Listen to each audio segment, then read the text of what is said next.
এই এই এই, এখানে পড়ে পড়ে মরার মতো ঘুমাচ্ছ কেন? হ্যাঁ, কাজকর্মে যাওয়া লাগবে না নাকি? আজ 2 দিন ধরে কাজে যাচ্ছ না, সংসার কি করে চলবে শুনি?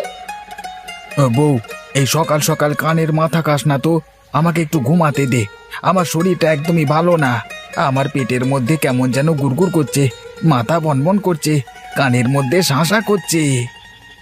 ও মা, বলে কি গো? আর কোনো রোগ হয়নি তো তোমার? শুধু এই কয়টা রোগ হয়েছে নাকি তোমার? এই অল্প রোগ তো এক্ষুনি সেরে যাবে, একটু বেশি রোগের কথা বলো গো। না, তোকে নিয়ে আমি আর পারি না। বললাম সকাল সকাল ঝগড়া করবার কোনো ইচ্ছে নেই তোর সাথে আমার। যা তো বউ, যেখানে যাচ্ছিলিস সেখানে যা, আমাকে একটু ঘুমাতে দে। বলছি তোকে যে বললাম আমার শরীর খারাপ, বিশ্বাস করছিস না তো? না না না, আমি কি করে বিশ্বাস করব? এইটাই তো তোমার রোজকার নাটক। তুমি তো কাজের ভয়ে রোজ একটা না একটা বাহানা বানাও। আজ এইটা তো কাল নতুন একটা বাহানা।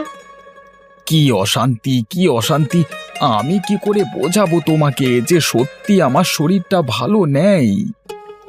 যা ভালো লাগে করো তুমি, আমি এই চললুম। যাক বাবা, আপদ বিদে হয়েছে। সারাক্ষণ শুধু কাজ আর কাজ। এখন আমি শান্তি করে ঘুমাই।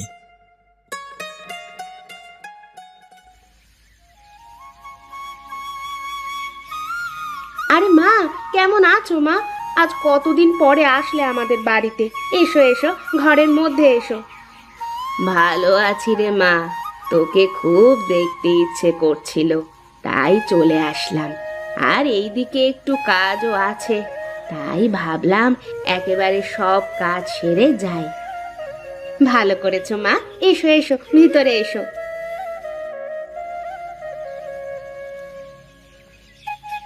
ইরে মালতী, আজ তুই রেগে আছিস কেন রে? কি হয়েছে তোর?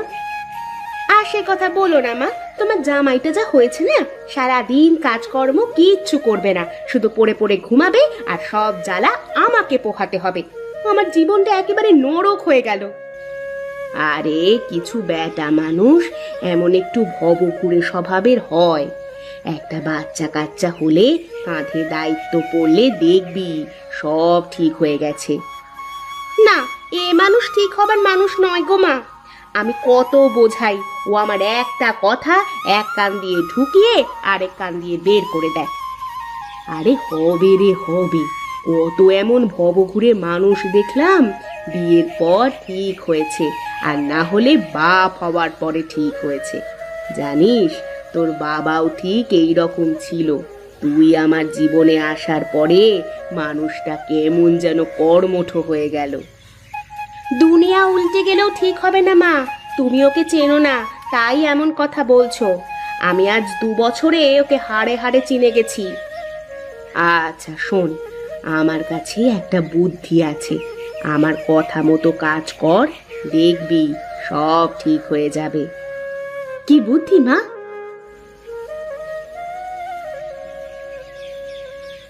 আমার কথা মতো কাজ করে দেখ মা, সব ঠিক হয়ে যাবে।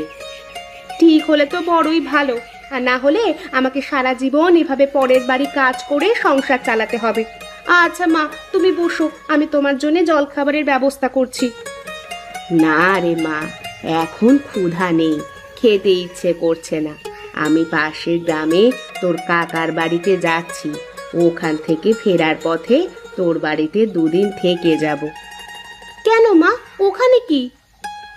একটু দরকারি কাজ আছে, আমি ফিরে এসে তোকে সব বলবো। আচ্ছা মা, এসো তাহলে, সাবধানে যেও কিন্তু। দেখি মা যা বলে গেল সেই মোতাবেক কাজ করে কি হয়।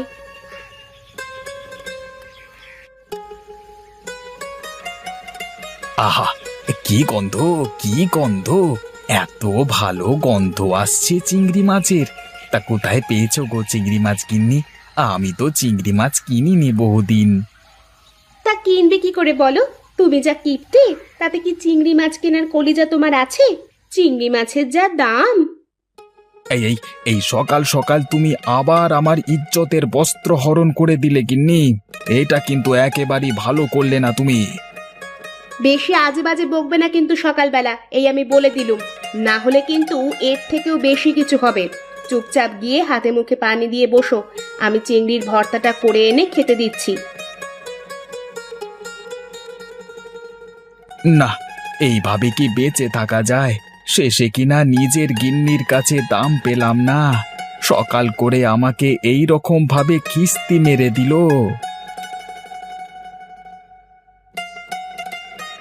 এই নাও গো, খেয়ে নাও। সারা রাত কত কষ্ট করে ঘুমিয়েছো, আবার সকালবেলা কত কষ্ট করে ঘুম থেকে উঠে হাত মুখ ধুয়ে নাও, এই কয়টা খেয়ে দিয়ে আবার ঘুমাতে যাও। না, কেসটা কি? ভাবটা তো খুব একটা সুবিধের ঠেকছে না। ডাল মে জরুর কুছ কালা হ্যায়। দেখতে হচ্ছে তো ব্যাপারটা। বউয়ের মুখ দিয়ে মধু ঝরবার কারণ কি? কি মতলব এঁটেছে বউ আমার? আচ্ছা বউ, এই চিংড়ি মাছ কোথা থেকে এসেছে সেটা তো আমাকে বললে না। কোথায় পেয়েছো চিংড়ি মাছ না বললে যে এই চিংড়ি মাছ আমার গলা দিয়ে নামবে না, আমার গলায় গিয়ে আটকে যাবে। এই শোনো না, তোমার সাথে আমি এতদিন অনেক খারাপ ব্যবহার করেছি, তুমি আমাকে মাফ করে দিও। হাজার হোক তুমি তো আমার স্বামী, তোমার সাথে এমন ব্যবহার করা আমার একদম উচিত হয়নি গো। তোমার কি হয়েছে বলো তো বউ? আজ হঠাৎ এমন করছো কেন? সকালে আমাকে নিয়ে কত কিস্তি করলে, আর এখন তোমার মুখ দিয়ে মধু ঝরছে কেন? আজ সকালে মা এসেছিল, বুঝেছো?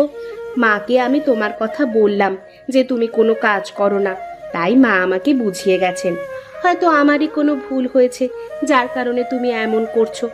যদি আমার কোনো ভুল হয়ে থাকে তাহলে আমাকে মাফ করে দিও, আমি আর কোনো দিন তোমার সাথে খারাপ ব্যবহার করব না গো। আচ্ছা, এবার বুঝলাম।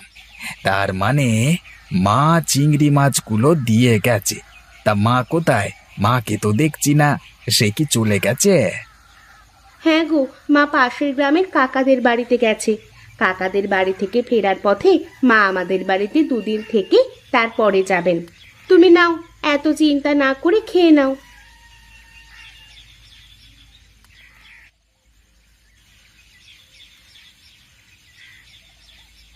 ও হ্যাঁ হ্যাঁ, তৃপ্তি করে খেয়েছি আজকে। একেবারে সেই খাওয়া হয়েছে। এই ভর পেটে খাওয়া দাওয়ার পর একটা ঘুম না দিলে কাজ করা মুশকিল। আমি একটু শুতে গেলাম বউ, হ্যাঁ, আমাকে ডেকে দিও।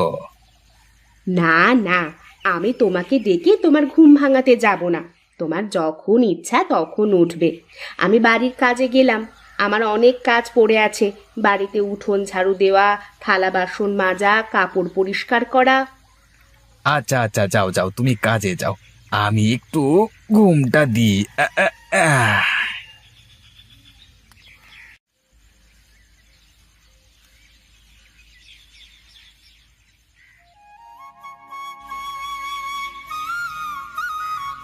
বউ, ঘরে কি আছে? চারটি দাও দেখি, কটা খেয়ে দেখি। এই নাও, বসো, বসে পেট পুড়ে খেয়ে নাও। আজকেও আমি তোমার জন্যে চিংড়ি ভর্তা করেছি।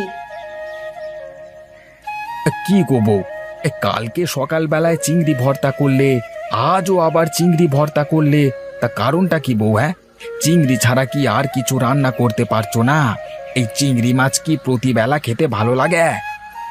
ঘরে তো তেমন কিছুই নেই, কটা চাল পড়েছিল, তাই সিদ্ধ করে রেখেছি। আজ দুদিন তোমাকে ভাত খাইয়ে আমি পানি খেয়ে শুয়ে পড়ি, কিন্তু দেখো আজ চালটাও শেষ হয়ে গেল। সব জায়গায় কাজ খুঁজেছি, কিন্তু কোথাও কাজ পেলাম না, তাই তো বাধ্য হয়ে চিংড়ি ভর্তা করেছি। এরপর থেকে সব ওয়াক্তেই এই চিংড়ি খেতে হবে। ও আচ্ছা আচ্ছা, দাও দাও, কটা চিংড়ি ভর্তা দিয়েই খেতে দাও দেখি। এই নাও।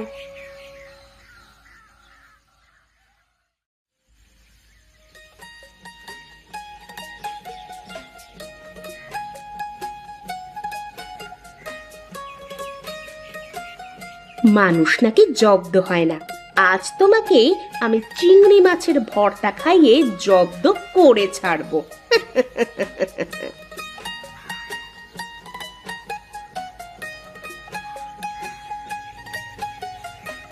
এসেছো তুমি মা? এসো এসো, বসো এখানে। তা মা, বল তোর কি খবর? কি ভাব বুঝলি? জামাইয়ের কোনো পরিবর্তন বুঝতে পারছিস নাকি? হ্যাঁ গো মা, তোমার জামাইয়ের গায়ে জ্বালা ধরে যাচ্ছে। 2 দিন চিংড়ি খেয়েই উসবি শুরু হয়ে গেছে। আজ থেকে তো ডোজ আবার বাড়াবো। আজ আমি চিংড়ি শুটকি তোমার জামাইয়ের বালিশের মধ্যে রেখে দিয়েছি। সারা রাত ওই চিংড়ির গন্ধ শুঁকবে। আর আজকে থেকে 3 বেলা চিংড়ি খাওয়াবো তোমার জামাইকে। দেখি এবার তোমার জামাই কি করে। আরে জামাই আর এই চিংড়ির চাপ নিতে পারবে না। মানুষ রোজ রোজ একই জিনিসে বিরক্ত হয়ে পড়ে। হ্যাঁ মা, তাই তো দেখছি। আচ্ছা মা, তুমি ঘরে যাও। ওগো শুনছো, মা এসেছে। ঘরে তো তেমন কিছু নেই, আমাদের দেশি মোড়কটা কেটে রান্না করি। যাও যাও, অনেকদিন দেশি মুরগি খাই না। তুমি বেশ ভালো করে জম্পেশ করে রান্না করো তো, আজকে জমিয়ে খাবো। ওগো, মা তো 2-4 দিন থাকবে। মোড়কটা রান্না করে একদিনে খেয়ে ফেললে পরে কি খাওয়াবো বলো তো? একটা কাজ করি, মুরগিটা রান্না করে রাখি। আর প্রতিদিন মাকে খাওয়ানো যাবে, আর আমরা না হয় চিংড়ি দিয়ে কাজ চালিয়ে নেব। আমি চলি গো, তুমি ওঠো, আমি খাবার দিচ্ছি তোমাকে।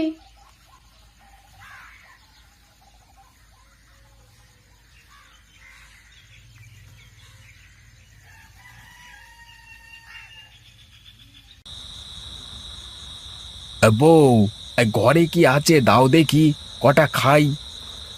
এই নাও। কি গো বউ, শুধু এত চিংড়ি দেখছি যে, মুরগির মাংসটা কোথায়? মুরগির মাংস তো মা খেয়েছে, আর একটু আছে, সকালে মাকে দেব। না, এইভাবে আমি সারা দিন এই চিংড়ি ভর্তা খেতে পারছি না বউ। আমি আর অমন করব না, আমি কাল থেকে কাজে যাব। সত্যি তুমি কাজে যাবে? হ্যাঁ হ্যাঁ, আমি কাল থেকে প্রতিদিন কাজে যাব। আমি তোমার এই চিংড়ি ভর্তার কাছে হার মেনে গেলাম গো বউ। মানুষ নাকি জব্দ হয় না।